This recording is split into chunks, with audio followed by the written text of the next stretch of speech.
Здравейте! В това видео ще видите кратка инструкция как лесно да прикачим домашната си работа към заданието, което ни е дал нашият учител.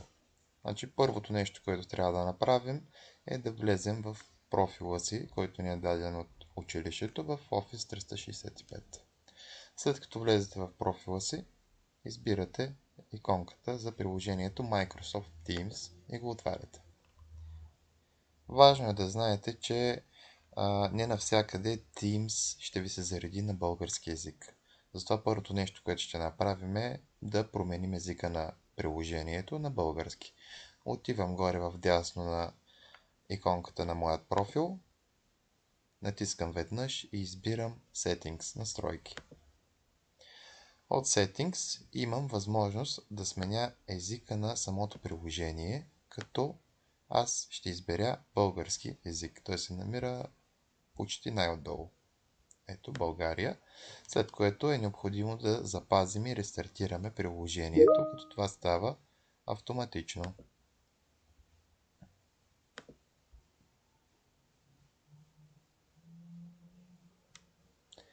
Ето след като рестартирахме приложението, вече цялата визуализация ни е на български език. След това, къде се намират домашните ни и къде се намират екипите ни? Първо, за екипи. Отивам в ляво лентата с моите инструменти и отделните раздели на Teams, избирам раздел екипи. В раздел екипи виждам, че аз съм включен в тестов екип. При вас това ще бъде вашият клас. Моят клас се нарича тестов екип. Когато отворя плочката на тестов екип, вътре виждам няколко раздела, публикации, файлове, бележник на класа, assignments и оценки. Като в първия раздел публикации виждам всичко последно, което се е случило. В случая днес в 12:46 имам зададено домашно с срок 4 декември, т.е. до днес ми е домашното. Малко повече подробности можем да видим, като отидем на преглед на задачата. Ако отида на преглед на задачата, ми се зарежда, че срокът на домашното е днес до 14 часа след обяд и имам инструкции, където ми е записано условието на домашното. Изпратете снимка на любимо цвете. Така, автоматично, когато дадах преглед на задачата, ми се отвори раздела Assignments. Значи много е важно да знаете, че дори да не натискам преглед на задачата, ако вляза директно в Assignments, тук ще ми се заредят всички възложени и всички завършени домашни. Възложените са тук най-отгоре, ето, тази е със срок днес, а всички завършени са отдолу. В момента няма завършени домашни. И така, ред е вече да напиша моето домашно и да изпратя необходимата снимка с любимо цвете. Какво ще направя?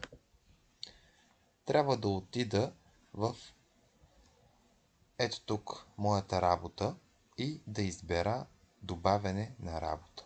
След което ще имам възможност да прикача снимка или файл, който имам на компютъра.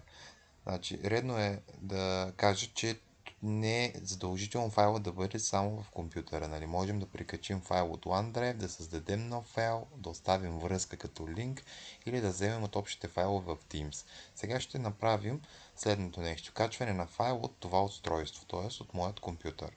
Като за целта ще отида в папката ми Pictures и ще избера картинката, която съм си подготвил за домашната работа, за любимо цвете. След като прикача моята картинка, избирам готово. Така по този начин вече аз имам качена домашна работа, имам качен файл, в случая картинката на розата, но домашното ми е все още като чернова. И учителят вижда, че домашното не е предадено, а само е видяно. За да приключим с това домашно, трябва да натиснем бутон Предай. Тази опция за чернова е удобно да се използва, когато примерно имате по-голям срок от време за вашето домашно и в рамките на няколко дни качвате по няколко файла в добавяне на работа, в моята работа. Така файловете ви се пазят, няма да се изтрият, учителя може да види докъде сте стигнали и вие може да следите срока за домашното си и вашето изпълнение, като нали, преди да изтича срока, трябва да изпратите всички файлове. Хубаво е винаги, когато се качите всички файлове и сте приключили с домашното, да изберете бутончето Предай.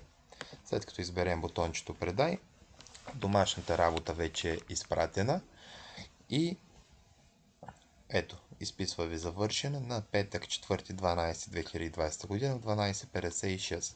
След което, ако се върна в публикации и пак се върна в Assignments, може да забележите, че вече нямам възложени задачи, нали, не е останало нищо за подаване. А ако отворя завършени, ще видим, че ето тази домашна работа съм е приключил и в даден момент мога да вляза и да погледна какво имам прикачено в домашното. Следващото нещо, което е свързано с домашните работи, е следното. Трябва в даден момент да проверяваме дали имаме върната обратна връзка от нашия учител. Винаги, когато учителят връща обратна връзка, ви излиза като известие в поленцето дейност. Но, как да проверим дали имаме върната обратна връзка? Отиваме в Assignments, отваряме си завършеното домашно и ето виждаме вече, че имаме върната обратна връзка, отлична работа, т.е. справили сме се добре с домашното и учителят няма забележки. Това е всичко стъпка по стъпка, което ни е необходимо за изпращане на домашно в Teams и преглед на обратна връзка. Това, което показах, е в приложението на Teams, което съм отворил през браузъра, през Office 365 портала. Аналогично се прави и през приложението, което е за настолен компютър. Приложението за настолен компютър можем да си изтеглим ето от това бутонче. Тук, което ни е дадено в ляво на лентата, след като натиснем веднъж, приложението автоматично започва да се изтегля, след което можем това приложение да го инсталираме.